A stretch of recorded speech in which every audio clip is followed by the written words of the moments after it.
Do you think hunting is a time to bond?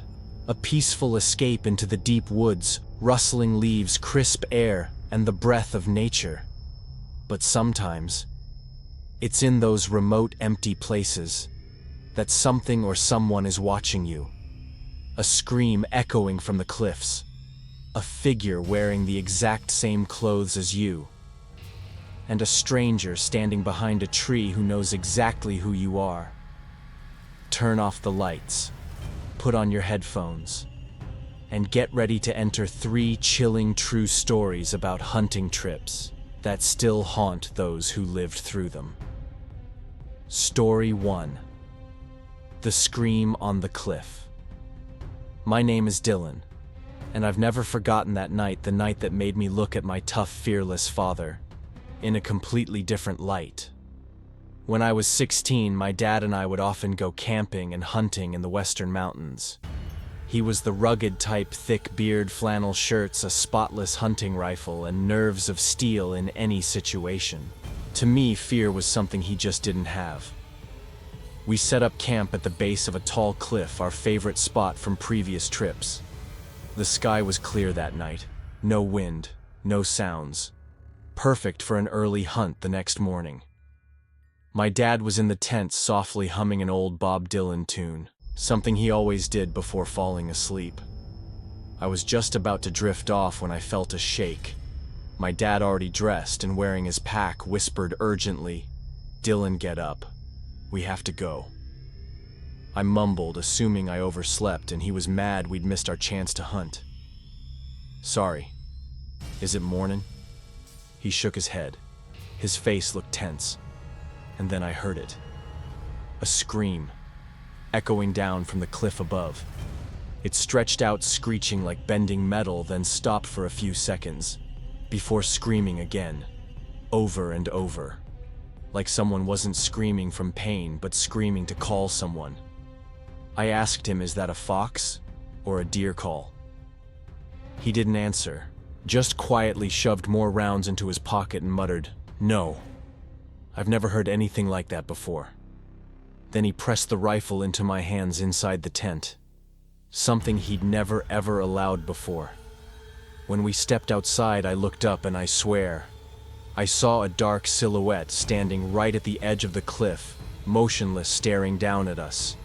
We packed the tent so fast we nearly ripped it apart. My dad leaned in and whispered, "It's mimicking human sounds." At first it was calling for help. Now it's repeating random words. Like, it's learning how to call us. We started hiking downhill, flashlights shaking in our hands, cutting through the woods in patches. The scream followed. Sometimes close, sometimes far. Like something was jumping from tree to tree, keeping up with us. At one open stretch, Dad stopped, raised the rifle, and fired 2 warning shots into the air. Silence. No answer. No movement. We kept going. I could hear his breathing right behind me, so close it felt like he was breathing down my neck. But I didn't dare turn around, because I was afraid that if I did, it wouldn't be him behind me. We were close to the truck when I saw the headlights cutting through the trees. But then, from up the slope behind us, the scream echoed again. This time, it was different. It howled in desperation, like it was being pulled back, torn apart, yet still trying to let out one last cry. "Dylan, run." We didn't look back. We jumped into the truck. Dad floored the gas before even shutting the door. The headlights were still off.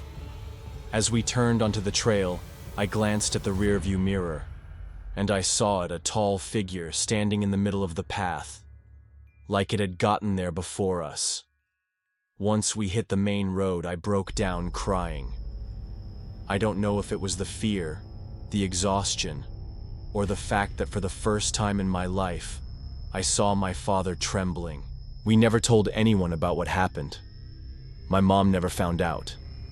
And from that day forward, my dad never went back into the woods again. Neither did I. And sometimes when I lie awake on quiet nights, I still hear it. echoing somewhere in the back of my mind. A scream, trying to sound human. And maybe it's still learning. Story 2. The dummy wearing my clothes. The summer I turned 15. My dad took me hunting on a private property near Uvalde, Texas. The landowner, an old friend of his, made it clear the place had been empty for over a year. No one had set foot on it. We packed light and set up our tent near a decaying old cabin tucked deep in the woods. The long dirt road to get there was nothing but red dust. We didn't see a single soul. The next morning the sun was blazing. We began tracking wild boar, trying to find a good spot to set traps. After a while I stopped in my tracks. There was something standing out in the woods about 50 meters away. A man, wearing a red jacket, hood pulled tight. He wasn't moving, didn't turn around, just stood there completely still like a statue. My dad called out, "Hey there. This is private property, gates locked. Are you all right?" No reply. The man stayed with his back turned, hands stuffed in his pockets. Despite the 95-degree heat, a chill ran down my spine. Sweat poured off me, but I felt cold inside. My dad told me to stay behind him, then cautiously moved forward, one hand resting on the pistol at his side. When he was about 20 paces away, he suddenly froze. I asked, "What is it, Dad?" He didn't answer right away. He just stepped back, looked at me, and exhaled. "It's a dummy." I walked up next to him and my heart nearly stopped. It was a dummy propped up in the middle of the woods. But what made my blood run cold was what it was wearing. The exact same outfit I had on: white t-shirt, cargo shorts, navy baseball cap. Even the beat-up old sneakers I'd brought with a distinct paint stain under the left sole. The dummy had that exact mark. I looked around. No people, no cameras, no vehicles. And beneath the dummy, carved into the red dirt with what looked like a knife, were these words: "If you want to live, leave before dark." My dad grabbed my hand and whispered, "We're leaving. Now." We didn't run, but we walked fast back to the cabin. Neither of us said a word. On the way back, I asked Dad, "Have you ever seen anything like that before?" He paused for a long moment, then quietly replied, "Back in '97, I found a dummy wearing my clothes too, but it was in Colorado." We drove back to Dallas in silence. The landowner went to check the area. A week later, found nothing. No dummy, no footprints, no knife marks. To this day, I still don't know who did that. All I know is a few months later, I started feeling like someone was standing outside my bedroom window at night. And one day, while cleaning out my closet, I found a brand new navy cap, identical to the one I wore that day. The same one I had thrown away long ago. Story 3. The stranger with the dog. My husband and I go hunting every summer on my brother's forest property, about 10 acres with a small stream running through it. At first, everything felt normal except for a strange feeling, like we weren't truly alone. We'd check the traps each morning at 5 a.m. One morning, I whispered to my husband, "Do you smell that cigarette smoke?" Neither of us smoked, but the smell lingered, especially around the traps. My husband thought maybe a neighbor wandered onto the land. I wasn't so sure. One misty morning, it was so cold I felt like I had a fever. I stayed on our side of the stream while my husband crossed to check traps on the other bank. As he stepped onto dry land, I saw something, a figure, silently moving toward him from behind a tree. I raised my gun. At first, I thought it was a stray dog, but then I realized it was a man. Unkempt beard, ragged clothes, mid-40s to 50s, partially hidden behind a thick tree, with a black dog growling low. I held my breath. He hadn't seen me, but he had seen my husband. My husband slowly reached for his sidearm, hadn't chambered around yet. Just then, the man stepped out from the tree. He didn't say a word. My husband called out, "This is private property. You lost or something." The man stared at him, then smiled a strange, unsettling smile, and said, "I used to hunt here. There used to be an old wooden shack back in the day. Didn't your wife come with you this time?" I froze. He knew me, knew I was there, and knew I hadn't crossed the stream. My husband quickly lied. "She's sick, stayed home."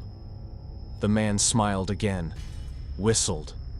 The dog turned around, and the two of them silently vanished into the woods, not in the direction of any road, but deeper into the part of the forest where there were no paths at all. That afternoon, as we packed up the traps, we noticed something that sent chills through us. Next to every single trap was a used cigarette butt. The next morning, I found a piece of paper in our mailbox. No return address. Just one shaky line: "I'll quit smoking. Don't worry." 3 stories.